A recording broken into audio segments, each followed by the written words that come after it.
పండని నేల పందుం కంటే పండిన నేల కుంచడే చాలు. మాకింటెనక పెరట్లో ఉన్న జాగ కొద్దిగానే అయినా ఇగిరంగా అన్ని పెట్టుకుని కాయంగా పనులు చేసుకున్నాం. వానలు గట్టిగా పడితే మా చింత చెట్ల మొదట్ల దాకా నీళ్ళొస్తాయి. ఎప్పుడు గట్లే అవుతుందని ఈసారి ఏం పెట్టక బీడిడిచి పెట్టినాం. కానీ అంత రివర్సు అనుకుందోటి అయిందోటి. వానలు పలసగబడి ఉన్న చెరువే పూర్తిగా నిండలేదు. ఇక మా చింత దాకా ఎప్పుడు గట్లే అవుతుందని ఈసారి ఏం పెట్టక బీడిడిచి పెట్టినాం. కానీ అంత రివర్సు అనుకుందోటి అయిందోటి. వానలు పలసగబడి ఉన్న చెరువే పూర్తిగా నిండలేదు.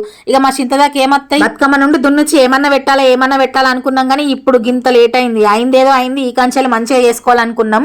రోజు కొద్దిగా సాఫ్ చేసుకున్నాం. ఆయన కట్టలు కడితే నేను ఆ కట్టలకు మన్ను దొత్తున్నా. ఒడ్ల పొంటి గడ్డి బాగుంది. ఏ మండలకు ఆ మండలైనా కుప్పలు చేసి తర్వాత కాలబెడతాం. ఇక్కడ మా ఆయన దగ్గర నుంచి వేరే పార తెచ్చుకున్నా. అందుకే మీ అవ్వగారి కొడలైతే మస్తు పని చేస్తామని ఎక్కిరిత్తుండు. ఒడ్డు మీదింది ఎందుకని కింది చెక్కుంటా పోతే మిగిలింది మీ అవ్వగారి చేస్తారా అంటాడు.